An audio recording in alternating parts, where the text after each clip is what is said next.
Hey everyone.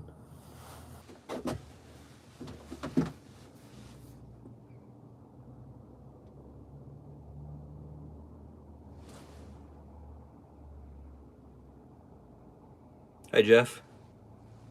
Backroads Nomad Official. I'll wait a couple minutes and let a few more people sort of log on here.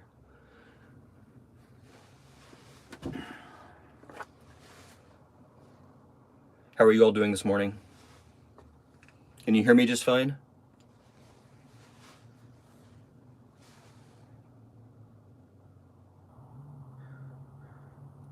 Can you guys hear me?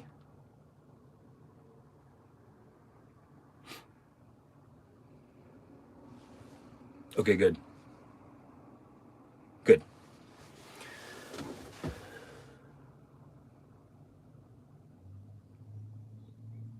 All right. Thanks for stopping by, all you guys. I'll give it just another minute here.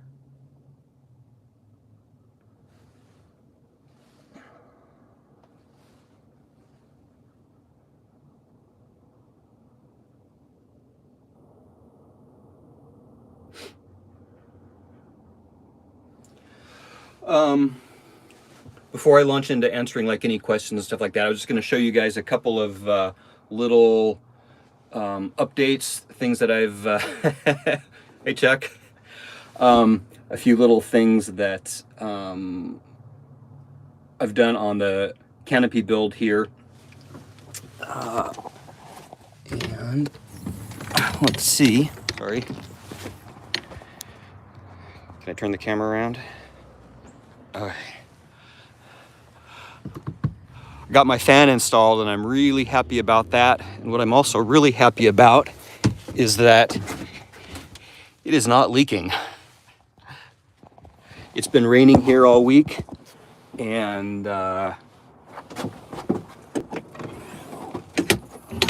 didn't know if that was going to hold or not, but that is not letting any water in at all. Now the installation there is not quite done.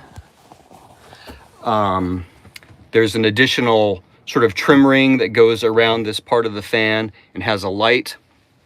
And the way this works is this is sort of, if you can see, I can pop that up and that opens it up. And then it's got a power switch right here. Now I don't have it wired, I don't have it hardwired in yet, but I did rig up sort of a temporary power source here so I can at least use it on. Yeah.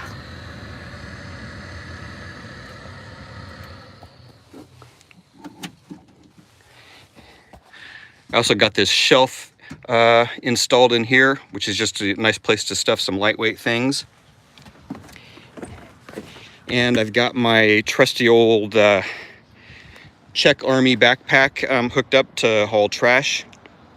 And these hooks are supported with some framework that I did build into the structure of the bump out so that it wouldn't just be hanging on the skin.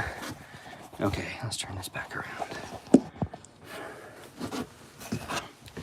Oh, and I think you might have seen in the previous video that I put bed liner on this cabinetry here, so it looks a little more finished. I think that's sort of all the new stuff I was going to quickly show, and the rest of the time we can just chat if you guys have any questions, anything you want to ask me about. Let me see here. What is the main purpose of the fan? Yeah, the fan is to get air flowing through here, especially I think in the summer on warmer days. Now that it's insulated, it's less likely to cool off in the evening, and so that's a way to get some air flowing through here. And then even in wet weather, to draw air through so that there's less condensation accumulates in here. Yeah, the thing is quite airtight actually, and most of the time when I sleep in the middle of the winter, I crack the window here, and the fan just gives me a little extra airflow. Mic is good. It's just my phone, but I think inside this little space the audio is better. Okay, so let me see. Is there a way for me to see? Oops. Hold on. If I don't see your question, right there like that. No, sorry. I see some questions popping up while I'm talking, but I can't read them unless I'm up close here. Morning, Isaac. The insulation makes the audio sound much better. Yeah, it's the sound is nice in here. It also kind of deadens the sound from outside. It doesn't silence it by any means, but it feels, the whole thing just feels kind of more solid and cozy than it did before.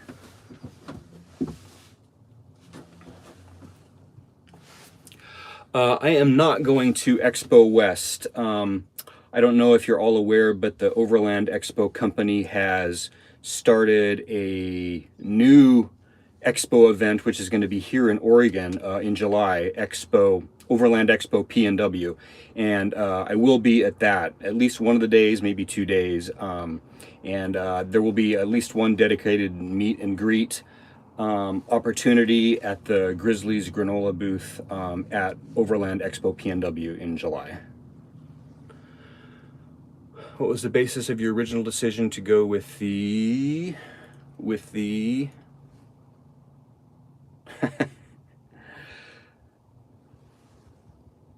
how is the topper holding up structurally from traveling the back road? The topper is holding up great. I have had zero issues with it structurally. It's you know, it's aluminum, so I think it's got a certain amount of flexibility, and it's solidly built. I have zero issues there. It's certainly better built than whatever I would have DIY'd myself. So let's have some other questions go by, but I'm struggling to read them while I'm actually talking. So just post again if I haven't answered your question.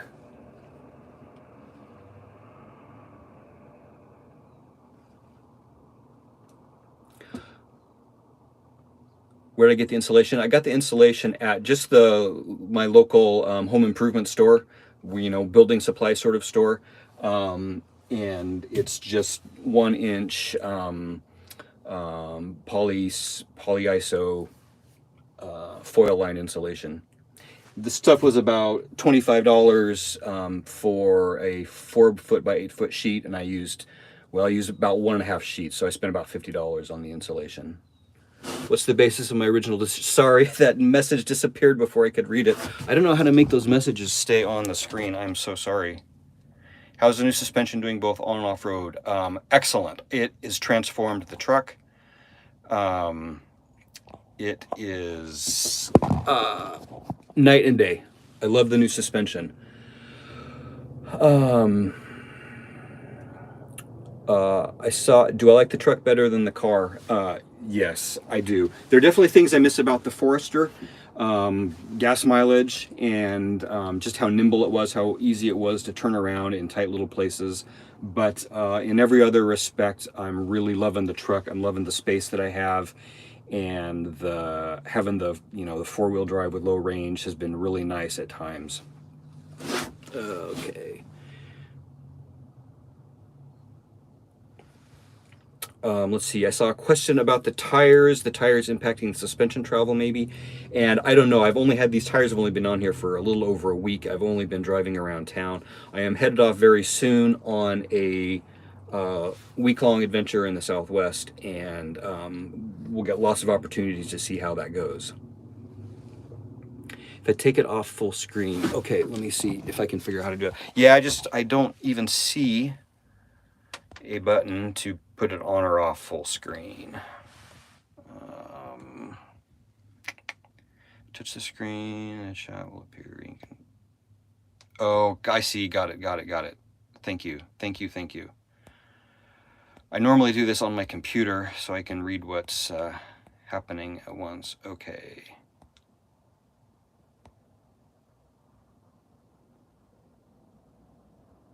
For your Canadian followers in Vancouver, would you come across the border one day? I don't know if there's still any. It was sort of closed for a while with COVID. I don't know if that's opened back up. A lot of beautiful areas up there in Canada. I do hope to get up through there one day.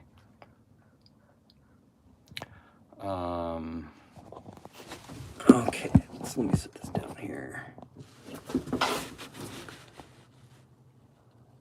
Where do you get the insulation? Hi there, Courtney, Chambers Family Overland. What happened to the Fozzie? Well, that's kind of old news, but it was totaled in a wreck. A lady ran a red light and ran into me, and it totaled the car.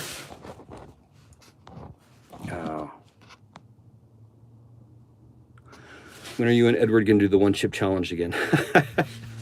I doubt we'll do it again. I think once is enough. Oops. Oh my gosh.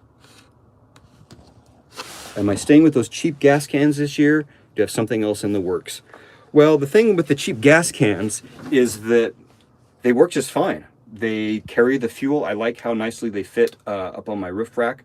I like having the gas divided into multiple containers because it's easier to put 6 gallons up there, 2 gallons at a time. It's easier to refuel the truck holding 2 gallons at a time instead of holding a 5-gallon jerry can.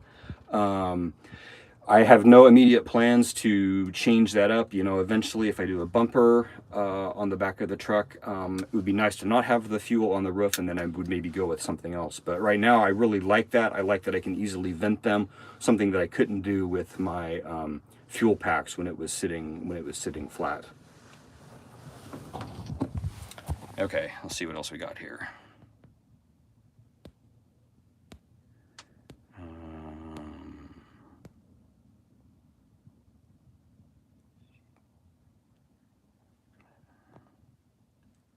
Contractor shell was a great idea. I'm happy with the contractor shell. You purchased an ARE DCU in August 2021, got it March 22, and it leaked water from the outset. It has been returned to the factory twice. Does your topper leak?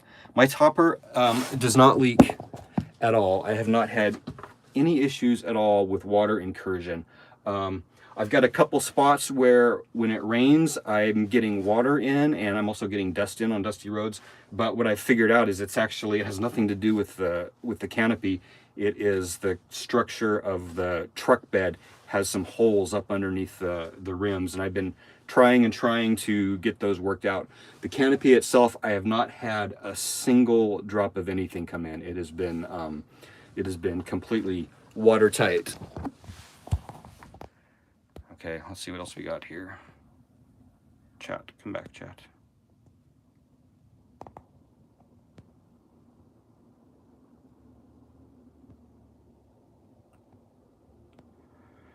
Okay, let me back up here.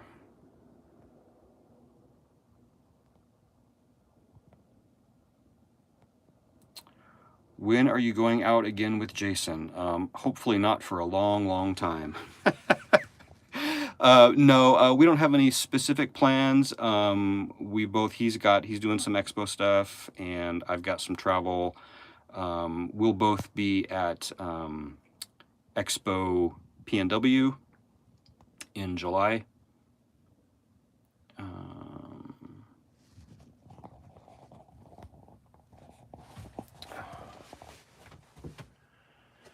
Hi, Jason Neal. Frona the idea to plan ahead and present vaccine cards and stuff. Oh, in order to go to Canada. Okay, yeah. Haven't mounted a big 32-inch monitor in your canopy. No, not yet, but I would like to find a way to mount my iPad in here so I could watch stuff without holding on to it. Should Dollar Tree supply adventure? Lucy and I do regularly hit the Dollar Tree for a few things. Any group meetups? I don't have anything specifically planned. I'm just not honestly very good at planning events. Maybe one day that'll happen. I will be at Expo PNW Northwest, as I've said many times. So that's an opportunity at least to chat a little bit in person. what kind of MPG am I getting with the truck? Okay, that's a great question. So I knew when I bought a truck, a four-wheel drive truck with a V6 engine, that I was going to lose some gas mileage. The Forester was getting around 18 miles to the gallon around town and on the trail, and I could maybe eke out about 22, 23 on the highway in the Forester. The mileage, when you do some research on the Frontiers, it's listed as like 15 to 20 miles per gallon. And so to me that felt like, well, that's not a huge loss, you know, from where I was at, a couple miles per gallon on average, you know, in exchange for really a lot more space and a lot more capability. What I found is that I never get more than 15 miles to the gallon. 15 is the very best that I get, and around town it's usually around 13. And so yeah, it's not fantastic. It's not as bad as some vehicles. I was hoping it would be a little bit better than what it is. But like I said, I've got you know, a much better space than I had before. You know, now I think twice about driving around town. Ever consider adding a four-legged friend? Yeah, Lucy has been asking for years, literally, for us to get a dog, and my living situation has been such that it hasn't really been possible, but that may be changing here soon. So a dog is a possibility. All right, thanks for stopping by, Chuck, if you're still there. Okay, we got that. Curious about my KO2s. They looked great during our trip, and they're due for a change. Well, you know, the KO2s still had quite a bit of tread on them, but over the final, I don't know, few thousand miles, they really started they got noisier and noisier as they got down to the bottom. And then the past few weeks, or the past month or so, and I would say after our trip, really, I guess maybe a little bit before, they really became much less grippy. It's like it got down to a certain point, and it's like they got harder than they had been before. And I don't know if they're deliberately built that way in order to extend the life of them. You know, I don't know tire technology at all. But what I'd found was that they had become quite slippery. They were very noisy, and I didn't want, since I'm heading off on a week-long trip to the Southwest, I didn't want to run those tires for the next trip. And so I went ahead and got the new tires already. I was really hoping to hold off until June or July, because All Dogs Off-Road they're releasing some wheels just for the Frontier that I really like. I'm hoping to buy a set from them, and I would have liked to have done all of that at once. But the KO2s were just they needed to go. So I can't speak to how the Wild Peak AT3W is really. I mean, they've been great around town, but anytime you put new tires on, they feel great. I've heard so many good things about them that, you know, I feel like I'm probably not going to regret it. And you know, I just wanted to try something new. I've been on the KO2s for 4 years on both vehicles, and so, you know, it's hard to say the KO2 is the best if I haven't ridden on anything else, and maybe I will like these better. Okay. And by the way, hi Lawrence, good to see you. Let's see if I can get you back here now. That's not working. Okay, here we go. Four-legged creature.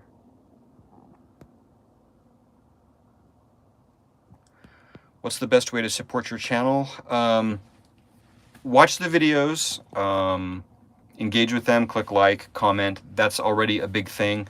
That tells YouTube that that people are interested and engaged, and then they're more likely to suggest my videos to other viewers, and more people will find the channel that way. Aside from that, if you want to more extensively support what I'm doing and my ability to get out on trips and take time away from work and buy tanks of gas, Patreon is a great way to support me at whatever level makes sense to you. And with the Patreon, membership, you do get there are some benefits. You get access to some exclusive videos that the rest of the world doesn't see, and you know, direct messaging priority, and stuff like that. So those are the two ways that help me the most. Any plans to explore Colorado? Oh yeah, for sure. Colorado is definitely on my list. It's a long ways from here. I was thinking maybe possibly about trying to go to the Overland Expo Mountain West in August. All Dogs Are Off Road is going to be there, and they asked if I wanted to join them there.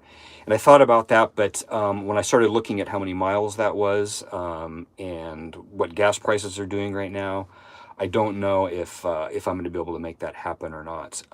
But Colorado for sure. I mean, there's just some unbelievable beauty to check out in Colorado, and I'll get there. I'll get there one day for sure. It won't happen this year.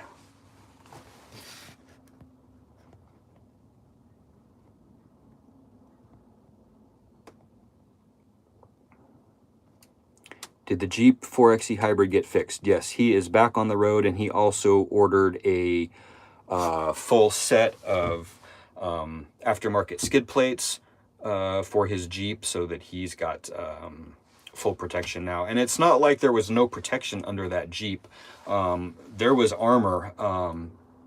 It was a really, really very, very unlucky, just happened to get just right. A branch got caught under a tire and twisted up and into just, I mean, really an Achilles heel is what it was.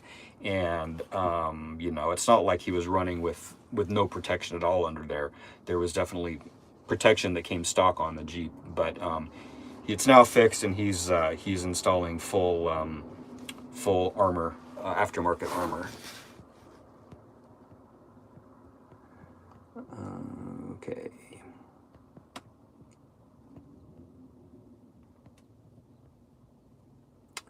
Do you worry about breakdowns when you're out there? Do you carry any spare parts for your vehicle? Do I worry about breakdowns? Of course. I mean, I worry about any of a number of things that can happen when I'm out there by myself. I don't carry spare parts because I personally, I don't have the skills to, you know, swap out. I don't know. What do you see them do on that Australian channel? They change axles, they change hubs, they change, you know, alternators. I have to be honest, I just would not have I don't have the skills. I don't have the tools. I carry tools with me, but just enough to deal with, you know, some minor things that could come up. Mostly what I try and do is make sure that the truck is well maintained, and carry a satellite communicator in case something truly goes catastrophically wrong and I need to get extracted in some way.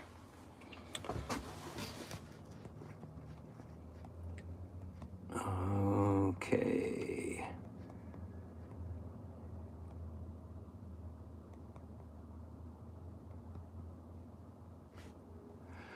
Am I going to do anything about the pinstripes on the side of the Frontier? Well, you know, if I buff them all out, I'm just going to get more.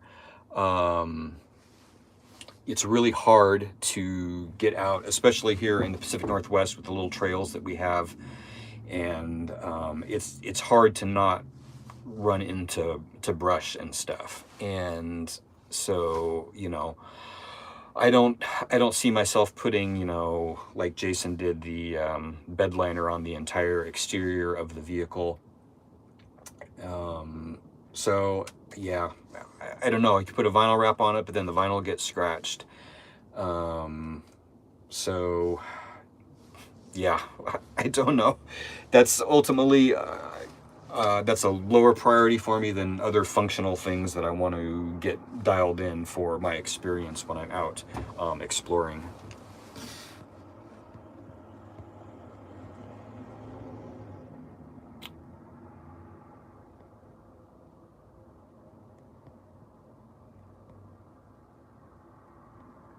Okay, where are we at here? Sorry. If you could choose one place that you've never visited before to go on an adventure, where would it be? Well, Utah has been at the top. I mean, I guess I've been to Utah, but I've not really like done a focused trip on Utah. And that, you know, with my interest in geology and geological oddities, that has been high on my list. But that's where I'm headed on my trip in the Southwest. I'm going to spend a week in Utah, and so that will get checked off the list. And then I don't know what will come next. Not here. Okay.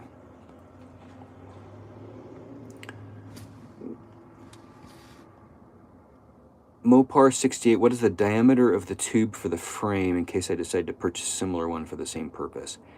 The diameter of the tube for the frame for what? For the canopy? The canopy framework? It varies depending on where, which part of the construction. Some of it is like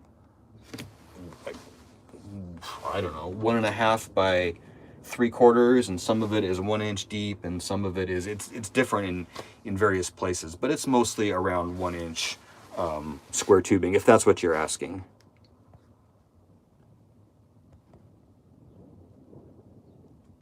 Okay, where are we at here?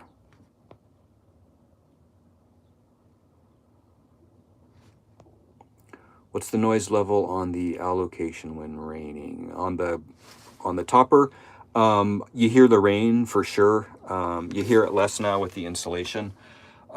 Personally, I like the noise of the rain. It didn't bother me even when it wasn't insulated. I grew up in Western Oregon, and the sound of the rain has always been one of those like sort of soothing, you know, feels like home sort of sounds. And so, you know, I don't really notice it.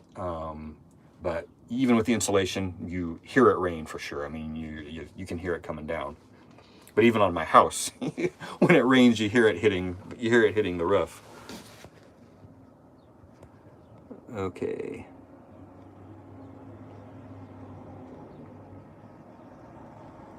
Jason Neal, how's that emblem holding up? It is still the best emblem of any YouTuber as far as I know. Thank you, Jason.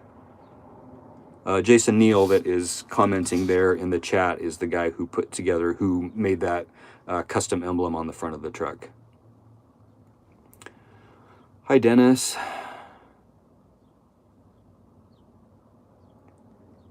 After seeing your comments about the pinstripes on the side of your Forester, didn't you say you wanted to wrap protect the new one? I did say that, and when I got the truck and it was in really nice shape, it was like, okay, I really want to do something. I didn't know what to do. I didn't have, after I, you know, spent more than my budget on the truck itself, you know, I didn't have, you know, a few more $1,000s to put a wrap on it. And as I was trying to figure out, you know, what I was going to do, you know, I started going out and hitting the trail and stuff like that. And, you know, I was really careful at first, but it's unavoidable. It's just unavoidable. And, you know, it starts getting scuffed up. Now there's nothing very deep in the paint. And a lot of times, you know, the truck is sort of dirty and dusty most of the time. And so then even the tiniest little branch will make a line right through the dust that looks like it's scratched up. When it's cleaned up, it actually doesn't look nearly as scratched up as it does most of the time when you see it in the videos. And I think with you know, giving it a good polish, a good waxing, would clean it up. And I think, you know, if I was diligent about keeping it very well waxed, it would probably help, you know, protect things. And, you know, wax would get scuffed, but it could be cleaned up. Unfortunately, I'm always so busy and so, you know, behind schedule on everything that that also ends up being a lower priority, and I never seem to get around to it. But you know, ultimately the function of the vehicle is the highest priority for me over the way that it looks.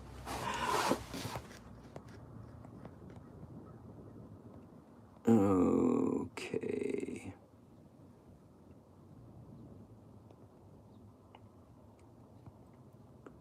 What is your plan for finishing the interior? Well, at this point, I'm probably not going to do much more this season. I would like to cover this insulation, but overall, it's very functional for me now. I'm happy with the cabinetry. I'm happy with the bed. I'm, it does what it needs to do. I don't live in this. You see some of the van lifers who really make a very cozy, homey little space, and I just, it could be cozier if the insulation was covered, but it's, again, that's also not a high priority for me. Once it's functional, I've got a nice space to be in. It's just a place to sleep. I'm just in here to sleep, and I guess the occasional live stream. But that is I've got other things, again, I've got other things that I need to do first, and eventually, some finishing touches in here. But that I will figure out when I decide that I've got the time and the budget to spend more time and money on it. Okay.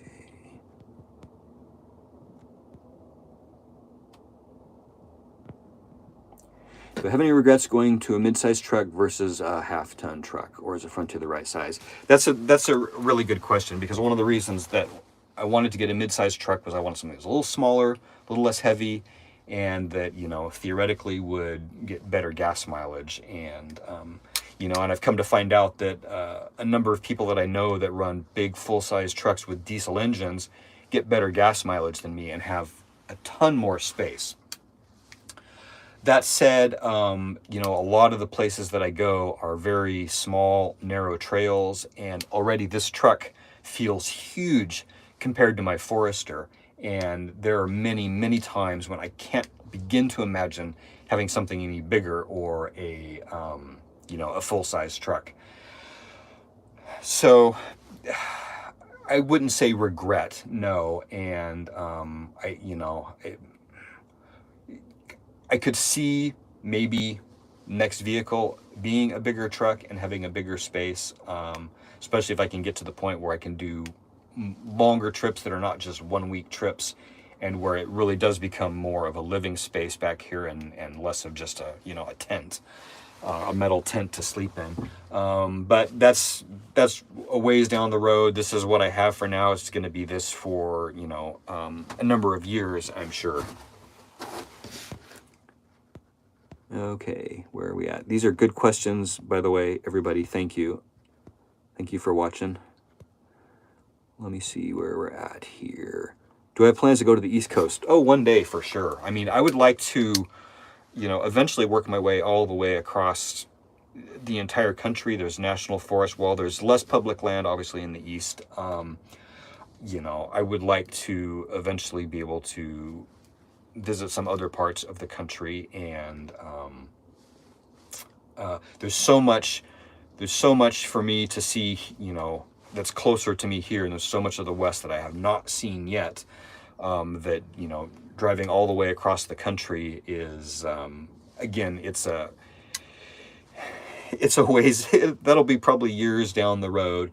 And, after Lucy is an adult and, off on her own in some way. So, I think that'll happen one day eventually, but it won't happen this year. It won't happen next year. And I doubt it would even happen the year after that. I still have so much more that I want to do, that's within closer range here. But it's not out of the question. Okay.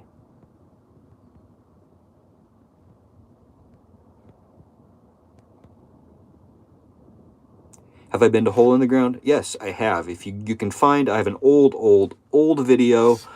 One of my earliest videos, actually, way back on the channel, that my son Colin and I took the Forester, and we did a little tour of geological oddities in sort of south central Oregon. And we hit Fort Rock, we hit Crack in the Ground, and we hit Hole in the Ground. And there is a video about it way back. And it's a rough video, but wait. Hey, someone just asked, where's Edward Shin? And look, there he is. Hey, Edward. Good to see you. I hope you guys are doing well. Okay, let me get back up here. Dennis has another question. Rooftop tents can be quite shaky during strong winds. Does this ever occur with your current build? So one time on the trip in southeastern Oregon or eastern Oregon that Jason and I took in November, we had a super windy night, and the truck was definitely rocking a little bit. It was the craziest winds that I had ever seen in all of my travels, and it seasick. I wouldn't call it seasick. I mean, if anything, it sort of had a sort of rock you to sleep sort of feeling. Again, it's when you're inside rigid walls, and there's not that sort of worry about a tent, collapsing, and there's not that fabric flapping noise of tents. The wind and the rain and stuff, it doesn't feel bothersome, and almost on the contrary, it's like it feels extra cozy because you're in this protected space and you feel protected, and you can just let the weather do what it does. So I get a little bit of rocking, but that was extreme wind. Most of the time I don't feel anything.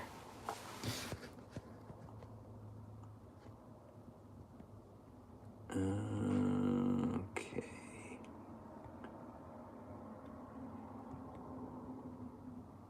Are you going to keep it shiny inside or carpet? Yeah, I would like to cover this. I mean, it looks like, I think I've said it many times, I feel like I'm inside of a baked potato. But that's just, it's another thing that's going to, that takes time, and I've just got other things that I've had to do and work, and I got to get those videos put out. And so eventually, yes. But for now, I've got the insulation and it's functional. And the nice thing is that with the tiniest little bit of light in here, it's very, very bright. It's how light it is kind of nice, but I would like to cozy it up a little bit with some sort of carpeting or something to sort of soften the look, for sure. Okay.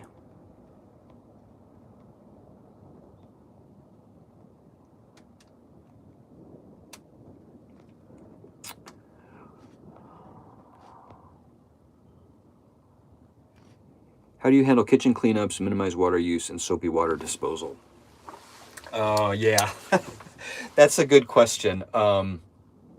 So it depends on the trip. I try and cook clean to begin with, and a lot of the times, if there's nothing stuck in my pan, just a good wipe down is really all that it needs, because it's carbon steel and it needs to have that sort of oily seasoning on it.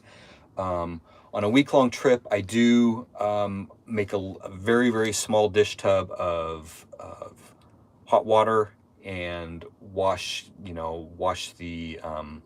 whatever dishes I have, but just as minimally as possible. And on weekend trips, a lot of times I just wait till I get home. I just throw stuff back in the box and wash them when I get home. So when I do wash dishes out on the bigger trips, I use something called, I'm not going to dig it out, but there's a product called Camp Suds, and you can get it at REI, and it's a biodegradable soap, and it's super, super concentrated. The tiniest little drop of that stuff will do an amazing amount of cleaning. And so, I don't get things super, super soapy, just enough to cut the grease as much as needed. And, my dishes they're not pristine by any means after washing the dishes, but they're sanitary. They're clean enough to eat on the next day. It's good enough for me. I'll leave it at that. But the Camp Suds, check out Camp Suds, because that's a biodegradable soap.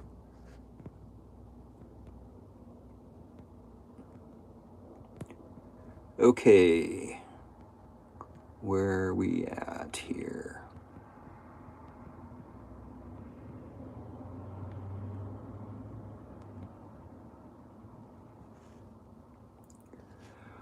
What criteria are you using when choosing the Frontier over the Tacoma Ranger, Ridgeline, etc.?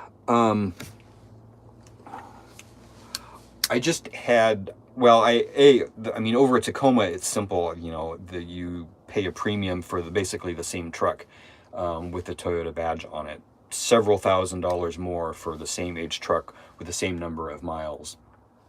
I did a lot of reading. All I could find was positive things about the reliability of the Nissan Frontier. And another thing that I liked about the Frontier is that it's a little narrower than some other midsize trucks, and I like that it's got the sort of, the windows are, it still looks like a truck, right? The windows are still tall. They're not, you know, over the past 10 years it feels like the truck bodies have gotten, you know, deeper and deeper, and the cabs have gotten shorter and shorter, you know, and it's like they're turning into those like 1930s hot rods with these little windows. And I just like the visibility all around is another thing that appealed to me about the Frontier. There are some other factors, but budget was a big one, the form factor itself, and the excellent track record of being reliable. The other thing is, since this truck hasn't changed basically from 2005 to 2020, that's 15 years of people who have the same truck as me, and there really wasn't a whole lot of Nissan Frontier content on YouTube. It just also gave me a way to access an audience and do something that was not the same as what a lot of other people are running, which is, you know, Tacomas, Colorados. Okay. We are already at 42 minutes. I was going to try and keep this to 45 minutes. We'll see where we're at here with the questions. The big diesel trucks are a lot more expensive in this market. Yeah, I mean, yeah. There's trade-offs in every direction, right? And there's lots of reasons why I wouldn't want to run a diesel truck. So,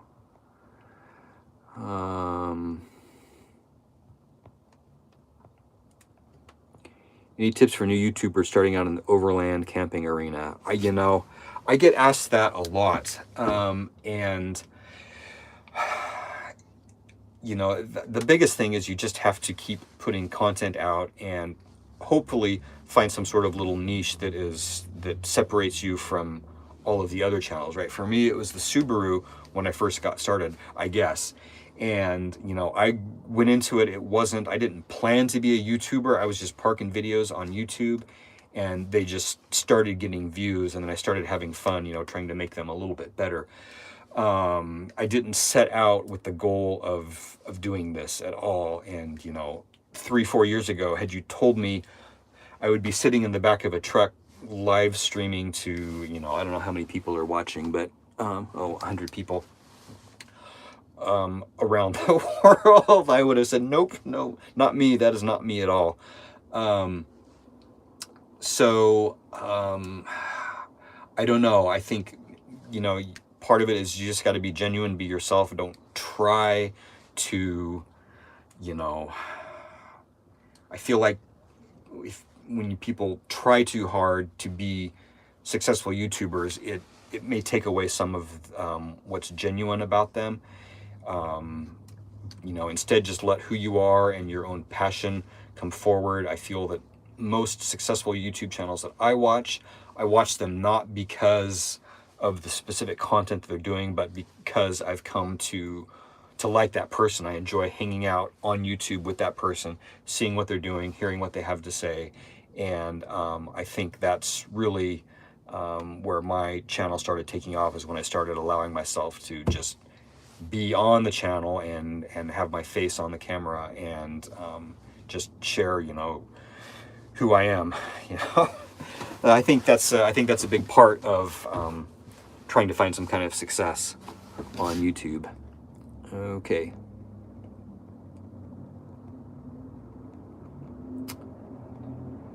Where are we at here? Donald, is there a destination in Southern Oregon you've not been, and what might that be? Is that so in Southern Oregon? Well, there's lots of places in Southern Oregon I haven't been. that whole sort of southwestern corner, there's some interesting mountains and stuff in there that have been on my list for a long time, and that I have not been there yet, but I will one day. I apologize if I missed your questions. I'm trying to keep up here.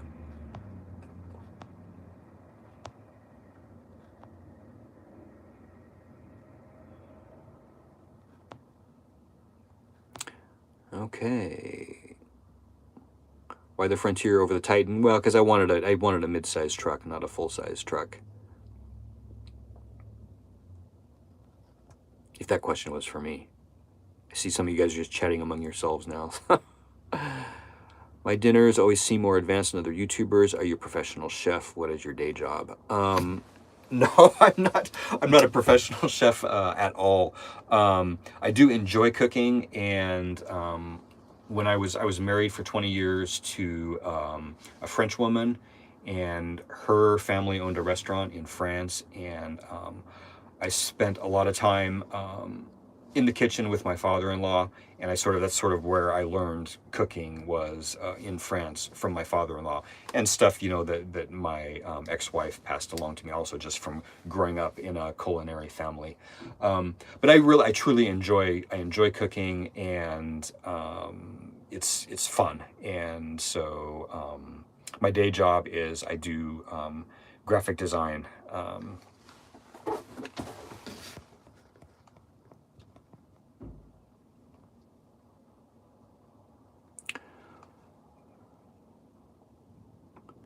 What are your thoughts on maybe traveling lighter, maybe survival by finding food or making fire, water, shelter? Yeah, I mean, I feel like there's a lot of channels that do that. And personally, that doesn't, you know, I like to go out and I like to see beautiful places in nature. But for me, it's less about the, you know, surviving or whatever. It's more about just going out and finding these nice places. And so, I mean, that's why I've ended up in in a more sort of solid sort of sleeping quarters, is that I want to have a nice comfortable place to sleep when I'm out there, but I just want to be able to get out there with a small capable vehicle. And so yeah, I mean, I don't know. I could see that being, you know, fun as a one-time thing maybe, but, you know, I don't think it's a direction that I would take the channel.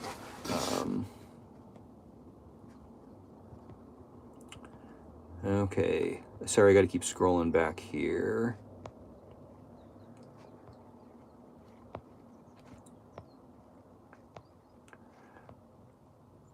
Okay. What's the craziest thing I've gotten on dash cam? Whatever was in that last video, that was the, you know, none of that was all that particularly crazy, but that was the best stuff that we had caught so far. And I don't remember, you know, which was crazier than the other. None of it was too extreme.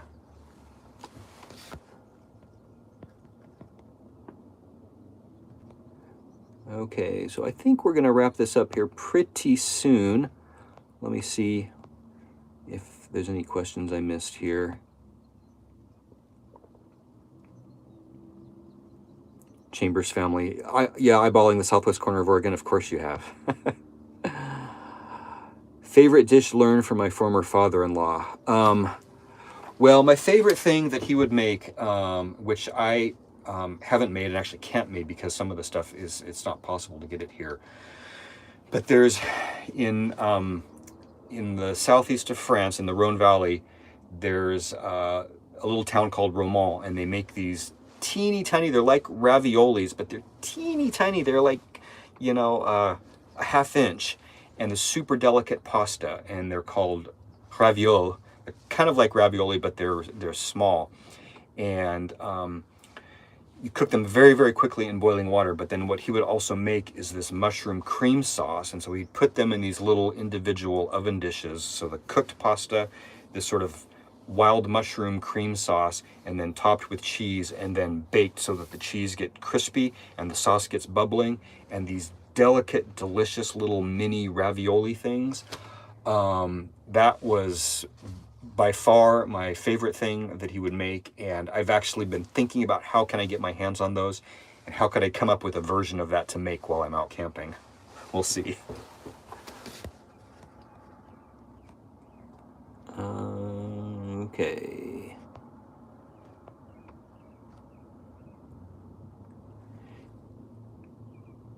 Oh, your ex is from France also. Curious about the way you secure the drawers inside the cabin. You mean the set of drawers that I have like in the back seat of the truck? It's rough. I haven't really shown it because it's pretty improvised. It's sort of strapped down in a couple of different ways until I come up with a better solution back there. I really like having those drawers. It's been really useful to have that extra storage space, sort of organized storage space. But I need to figure out a better way to do it. It's just straps. I'll try and show it in one of the upcoming videos.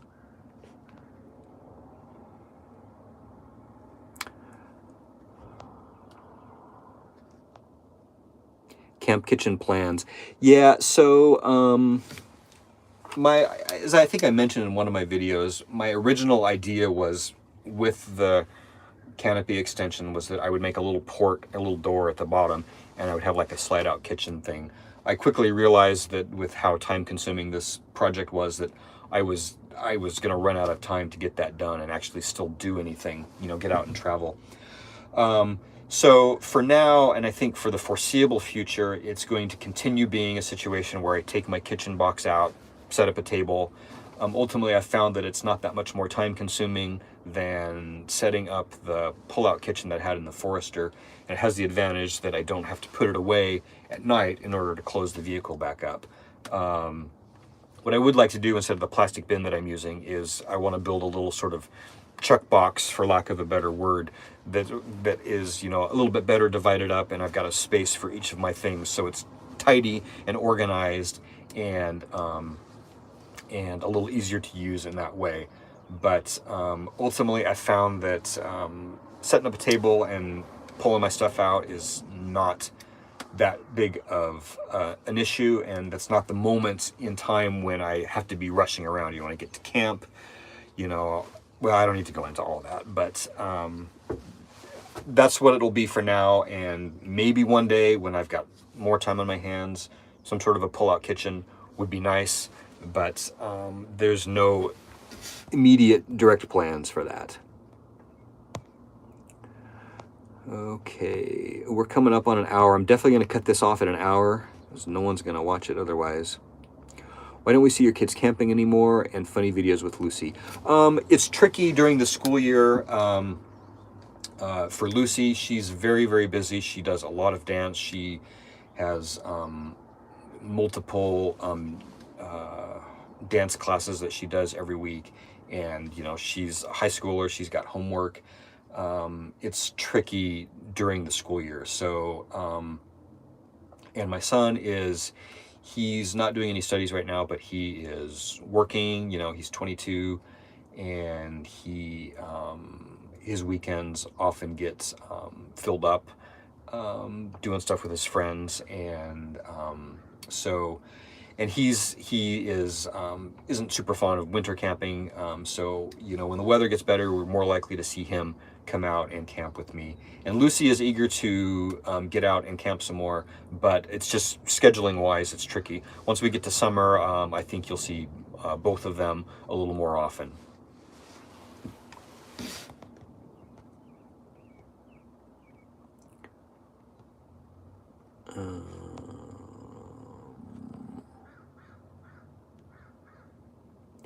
Any plans for heading to the Great White North? Eventually, one day, for sure. I did, yeah, one day. Hey, good morning, Sagebrush Bob. Thanks for stopping by.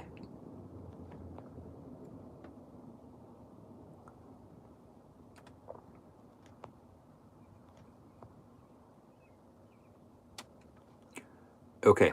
All right, we're coming up on an hour here, so I think I'll stop there. It looks like I've got most of the questions answered, and I apologize if I missed your question. You can post, if there's a question that I missed, you could post it as a comment below, and I will go back and check later and answer any other questions that I might have missed. And if I can find I'll stream through the chat feed as well. So I hope you guys are all doing well. I hope your spring is off to a good start. Like I said, I'm headed off to the Southwest here very soon, and I think that's going to be a nice long set of videos in some hopefully very interesting places. And yeah, thank you very much for watching. Thank you for coming and hanging out with us here today, and thank you also for chatting among yourselves. And I will talk to you guys again soon.